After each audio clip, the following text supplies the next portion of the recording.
Haha! And welcome back to Northworthy Sagas and Stories. I am Bragi, your host for today, and I am a Viking. I am a teller of stories, and I'm also a Viking warrior.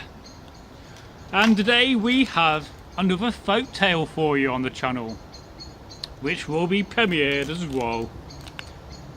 And this is a Swedish folk tale called Hat Today and Whole Tomorrow. And yes, you may be saying to yourself, if you're not new on the channel, that you have heard this folk tale before from a former host, Egil Thorsson, the Viking. And I will link it to a card so you can check out Egil's version, a brilliant telling of this tale. And the theme of this tale is a scary theme. It is a theme of a witch. We all love a good Swedish scary folk tale. Now, once there was a man, and he had been travelling for a few days and had not been very successful in looking for lodgings. He was old and he was very weary and tired, and he came to a small valley, but there was only one building, one longhouse farmstead in this valley. So he walked up the hill, knocked on the door, and he said, "Can you put me up?" And by chance it was the evening of Maundy Thursday, or as we know it today, Easter Sunday. And an old farmer's wife, Whiff in Saxon, well, she took him in and said, "Yes, you are more than welcome to have lodgings here, and I will feed you with fine food and give you a big horn of mead." So she did this, and the man, he went in.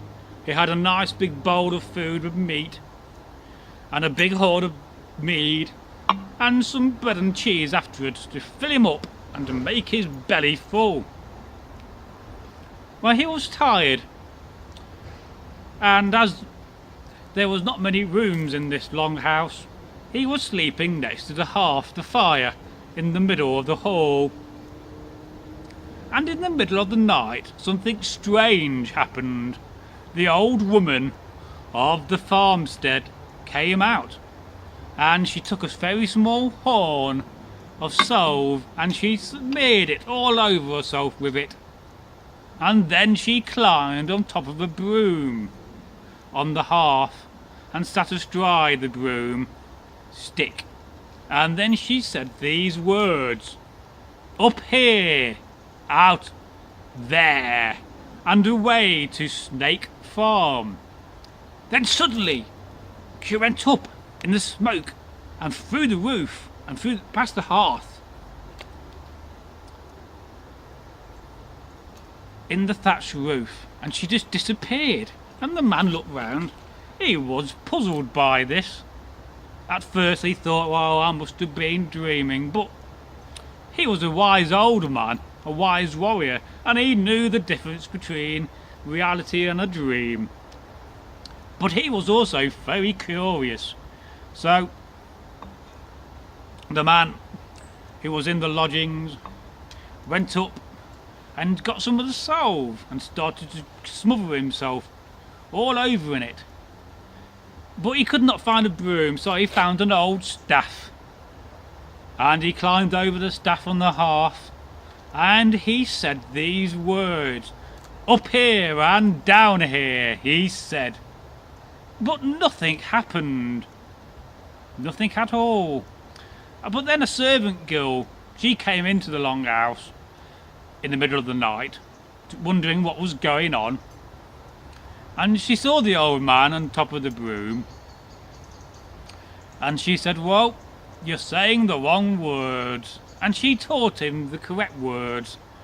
And our man, well, he said the correct words over the broom. Up here and out here and away to Snake Farm. And suddenly he went up and through the top of the thatched roof. And then he found himself in some unfamiliar place he had never been before. And this place was quite strange, for he was on the mountain of Bukala Mountain. And all around him was witches. And they had knives. And they was cutting themselves with it. And they were saying, hat today and whole tomorrow. Well, he saw what they were saying. And he knew what was happening. These were witches. And he did not like that. So he decided that he was going to do something about it. And then the witches, he said these words to the witches. He said, hat today, hat tomorrow, and hat forever after. And then suddenly the witches disappeared, and he was back home in this longhouse. And it is said that all the witches who attended this meeting had all cut on them the next day. Cuts that would not heal and never healed. And that is the end of this folktale. Now, in the second version of this folktale, called Following the Witch, the man got the words wrong, and instead of nothing happening, he kept on going up and down in the longhouse, which I think is quite a funny version. So until the next time we meet again, I am Bragi, your host. Goodbye and was hail.